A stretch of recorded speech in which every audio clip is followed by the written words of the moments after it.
Thursday, April 11th, 2024, my friends, and we've got a little bit of baseball action. We've got a little NBA action. I'm going to give you guys a pick and play for a few of those sports tonight.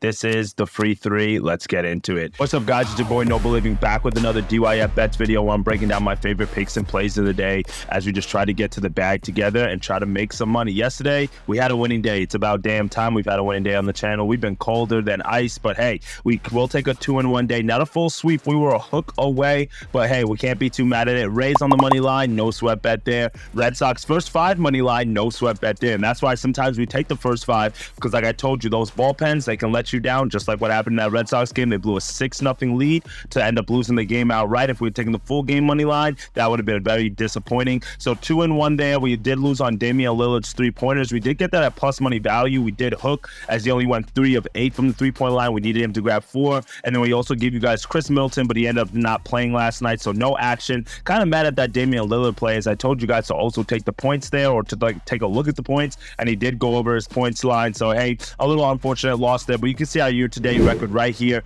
Month of April still a little bit under 500 here, but we're bouncing back. We still have a whole month left to go. Luckily, we're only in the first third of the month, so we still got a lot of time to make up some ground here, and we're going to do that today because I've got 4 best bets on the way for you guys. 2 in the late night Red Sox game, and then also 2 in the Knicks and Celtics game. So let's dive into these best bets. If you can, like this video and subscribe to the channel, and I greatly appreciate all the love and support. For my first best bet of the day, we are going to go to the late night Red Sox and Orioles matchup. Like I mentioned, a lot of the baseball games today are early, as we do have a small slate in the MLB, and typically I don't like to give out early games on the channel just because by the time we post it, I want you guys to have time to watch it. We also do have the Masters going on this week as well, so make sure you guys put in some Masters picks who you guys think is going to win it all. I did do a little kind of tournament bracket or whatever for the Masters Challenge, so if you want those picks, drop a comment below and I can kind of share those with you guys if you want some Masters picks as well. But for the Red Sox-Orioles game, we're going to go to the first 5 like we did yesterday. But this time, instead of taking a side, we're going to go with the under here. Under 4.5 runs for both of these teams, minus 115 odds. Now, in this matchup, we have 2 pitchers who started off the year pretty strong, as we got Grayson Rodriguez on the mound for the Orioles. We've got Gary Whitlock on the mound for the Red Sox. And both of these guys have been strong. Garrett Whitlock to start the year, he's 1-0 with a .96 ERA. We've seen him in 2 starts, one against the Mariners, where he went 5 innings, 3 hits, 1 earned run. You love to see that, to go with 8 strikeouts.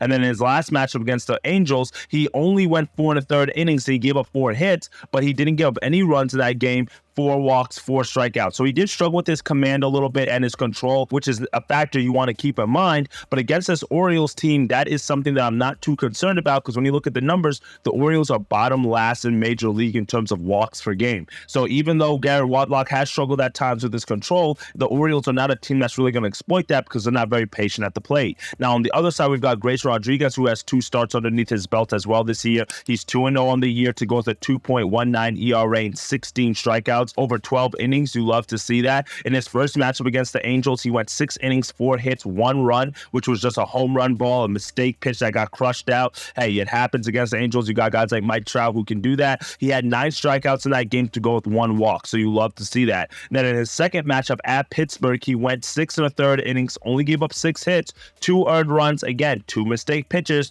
2 home runs to go with 2 walks and 7 strikeouts. So that typically happens when you have a guy like Grayson Rodriguez, who is a pitch to contact guy. He's a heavy hit pitcher. He's looking to strike you out, but at the same time, when you throw with that type of velocity, well, sometimes you get on the wrong side of those pitches, then guess what? A team can crush it out, and that's what we've seen thus far in his starts. So for us today, if we can keep Grayson Rodriguez to keep those pitches down and away, not give up too many sharp contact or get home run balls, because we know Fenway is our hitter-friendly ballpark, then we should be good to go under this total here of 4.5 runs. Or even if he does give up like a solo bomb or something, I'm not going to be too concerned. And I also love the fact that he is a strikeout pitcher, and the Red Sox second to last in the major leagues in strikeouts per game so far this year. So they're not very patient at the plate. They strike out pretty consistently. They do hit a lot of home run balls, right now in the top 5 in the major leagues in home runs per game. But I think, like I said, if we can only get like a solo shot, maybe a 2-run shot, it should keep us under the 4.5 runs here. So I'm not overthinking it. Give me 2 pitchers who I think are going to get out out to a strong start,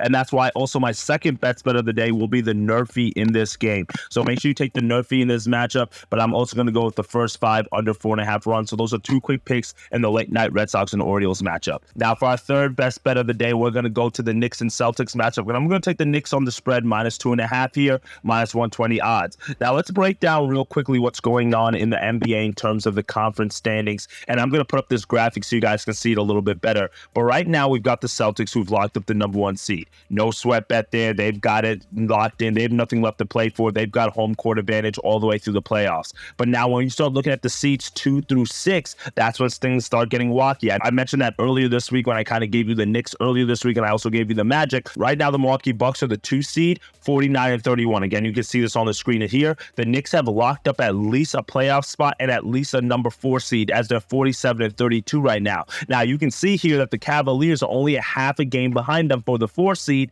and the Magic and the Pacers not far behind as well, only a game behind as well there. So there's just a lot of action that is going on here in the Eastern Conference with about 2 to 3 games remaining, and I think this is an opportunity for the Knicks to really lock in the 3 seed, because they know if they drop 1 or 2 of the remaining 3 games that they can easily drop down to the 4 seed or at the worst the 5 seed. Now the Magic haven't been getting it done. They dropped back-to-back games, so they've kind of ruined their fate there a little bit, but the Cavaliers are right on their tail. So because the Celtics don't really have that much to play for, we saw that in their last matchup where they really weren't incentivized. They lost that game outright to the Bucks. They didn't shoot any free throws. They weren't really aggressive. I think they might rest some guys, maybe get the bench more minutes. I don't think Tatum and Brown play a whole lot of minutes. We've seen them rest for Horford. We've seen them rest for Porzingis. So for me, I think this is just a matchup that favors the Knicks. They have a lot more to play for in this matchup with the Cavaliers right on their behind, and the Bucks still can lose 2 games that can push the Knicks up into the 2 seed. Even though it's a little bit of a long shot here,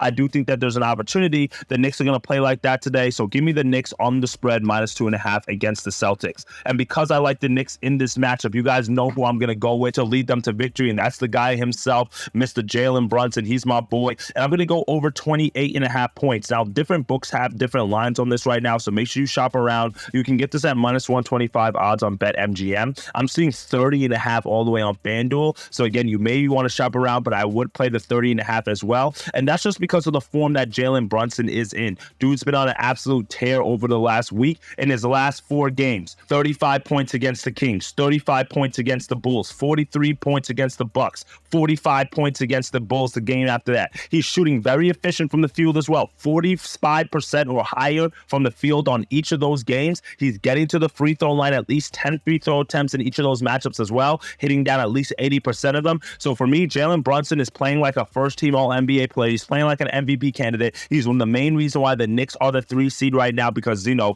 Julius Randle's been hurt. The Knicks have also gotten some help that OG Anunoby has come back, so I also like that as well with that Boston Celtics pick. But I like Jalen Brunson here to be able to score, lead his team to victory. We saw him score 61 points earlier or at the end of last month. So, I mean, this is a guy who can fill it up pretty easily. You know he's going to get the volume. He's shooting at least 23 attempts from the field over the last 4 games. So the volume is going to be there. And I also like the fact that the Celtics have been getting killed by point guards this year. Well, not killed, but haven't been the best against point guards. Giving up the 11th most points to point guards this year. And then, like I said, I don't know how much the starters play in this matchup, but you know Tom Thibodeau is going to play these Knicks starters 42 minutes, 39 minutes, 42 minutes, 38 minutes. Those are his minutes over the last 4 games. So he's going to be in the matchup here, especially if it's a close game, which I think it should be with the Celtics. You know, they're not an easy win just because they're not going to be playing their guys or just because they're now don't have any incentive. They're still going to try to win this game, and it's a road game too. But I do like Jalen Brunson here. He's been averaging 28.5 points on the year over the last 5 games, 36 points there. So just give me Jalen Brunson to lead the Knicks to victory today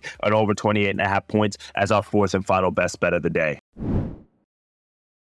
Well, that's it for me today, my friends. 4 best bets that are coming to you guys on this slate today. None of the NBA games I really like besides the Knicks and Celtics, because there's not a lot of other incentivized teams. I mean, you could take a look at that Kings matchup as well. I mean, that might be one that you want to look at, but it's a short spread there. But we're going to go with the Orioles and Red Sox first 5 under 4.5 runs. We're also going to go on the Nerfy in that game. We're going to go with the Knicks on the spread -2.5, and then we're also going to take Jalen Brunson's over 28.5 points. I will have some early baseball picks. Maybe by the time you're watching this, you guys can slide over to into the Discord group to grab those, because there are definitely some games that I like in the early baseball slates. First today, I'll have a hitter parlay, maybe some player props, but I'm kind of taking a little bit light until we get into the play-in games. No need to force anything with some of these key teams that have nothing to play for right now, or that they just don't know what's going on with the lineups, with the rotation. So for me, I'm just going to stick with the playoff teams that have something to play for, and then we're going to stick with some baseball winners as well. I appreciate all the love and support. Dictate your fate today, my friends, and drop your best bets below, so this way we can continue to tell each other and get to that cheddar, and I'll see y'all tomorrow. Later, gang.